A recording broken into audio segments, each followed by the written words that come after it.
Here's how to use your WBTC on Hedera. Step 1. Start by getting WBTC from your preferred CEX or DEX. Step 2. If your WBTC is in a CEX, withdraw it to your wallet. Step 3. Next, head to Stargate. Connect your wallet.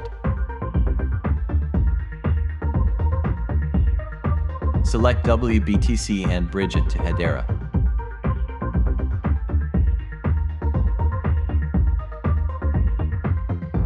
Step 4. Wait for the transfer to complete, then check that the tokens appear in your Hedera wallet.